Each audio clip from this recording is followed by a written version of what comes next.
Bharatiya Janata party को यूं ही उद्योगपतियों की पार्टी नहीं कहा जाता। इसके पीछे एक से एक वैलिड रीजन होते हैं।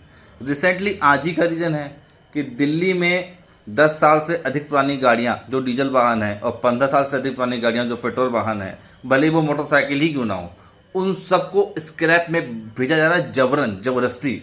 जबकि हमारे देश में लोग कितने केयरिंग होते हैं, गाड़ियों को अपने बच्चे के जैसा प्यार करते हैं, मेंटेन करके रखते हैं। अधिकांश लोग, बहुत लोग ऐसे होते हैं जो बहुत ही कम अपनी गाड़ी का यूज़ करते हैं, कभी कभी निकालते हैं। 10 साल क्या है उनके लिए? 10 साल में गाड़ी खराब हो ही नहीं सकती है।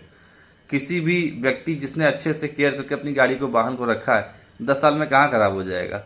पर भाई उद्योगपतियों को लाभ पहुँचाना है। नई नई गाड़ियाँ कैसे बिकेंगी जब तक पुरानी गाड़ियाँ स्क्रैप में नहीं जाएंगी?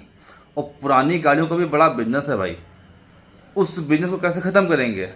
लोग पुरानी गाड़ियां अब खरीदना बंद कर देंगे सरकार के इस फैसले के बाद में। इससे भी बहुत बड़ा वर्ग प्रभावित होगा। तो अब नई गाड़ी ही आदमी खरीदेगा और इससे सीधे बड़ी बड़ी नेशनल कंपनियों को भी लाभ होगा, उद्योगपतियों को लाभ होगा। तो भाई मिडिल क्लास मर रहा है तो सरकार का क्या जाता है? वो बात और है कि यही मिडिल क्लास ही भाजपा का कोर वोट बैंक है, पर इससे भाजपा को कोई फ़र्क नहीं पड़ता है।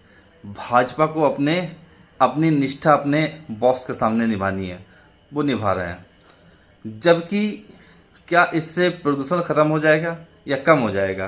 तो इसका जवाब है नहीं, क्योंकि दिल्ली में सबसे अधिक प्रदूषण बढ़ता है सितंबर के महीने में। क्यों बढ़ता है? क्योंकि पराली जलती है बहुत अधिक पंजाब में, हरियाणा में। उस पर कोई कड़ी कार्रवाई कर नहीं पाते हैं, क्योंकि भाई वोट बैंक का मामला है, किसानों का मामला है, उस पर कार्रवाई कर नहीं सकते हैं। और सबसे बड़ा रीज़न है प्रदूषण का। भाई दिल्ली कोई अकेला प्रदूषित शहर थोड़ा ना है, दिल्ली से भी अधिक प्रदूषित शहर भारत के अंदर है। कारण क्या है? बढ़ती हुई जनसंख्या। और राष्ट्रीय धारक दल ने तो जनसंख्या नियंत्रण कानून लागू करवाने हेतु अनेक धरने, प्रदर्शन, आंदोलन भी किए हैं। इसलिए आपसे निवेदन करूंगा कि आप सभी राष्ट्रीय धारक दल के साथ में जुड़ें। पर भाजपा को इससे फर्क नहीं पड़ता है। जनसंख्या बढ़ती जा रही है, उससे प्रदूषण हो रहा है, उस पर कार्रवाई नहीं करेंगे। एक विशेष समुदाय के लोग 18-18 बच्चे पैदा कर रहे हैं, कोई दिक्कत नहीं इनको। घुसपैठिए लगातार बढ़ते जा रहे हैं।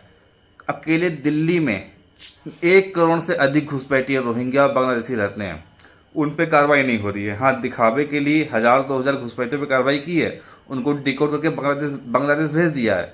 अब बांग्लादेश भेजा है और वो फिर से इंडिया में आ जाएंगे, क्योंकि बॉर्डर पर इनकी सिक्योरिटी हाई है नहीं। बड़े पैमाने पर घुसपैठ अभी भी हो रही है। तो दिखावे की कार्रवाई होती है, वास्तविक कार्रवाइयाँ जो होनी चाहिए वो नहीं होती हैं। 1 करोड़ से अधिक वाहन भाजपा के इस फैसले से स्क्रैप में चले जाएंगे, कबाड़ में चले जाएंगे। बहुत अधिक नुकसान होगा आम आदमी का, मिडिल क्लास का।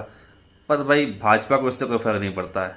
अगर यही नियम लागू करना था तब भी कुछ बेहतर तरीके से कर सकते थे, कि जैसे कि जो बड़े महंगे वाहन हैं, 25 लाख से अधिक कीमत जिन वाहनों की है, अरे 10 लाख से अधिक कीमत भी जिन वाहनों की है, वे उन्हीं वाहनों पे ये नियम लागू होता तो फिर भी कुछ हद तक मिडिल क्लास बच जाता।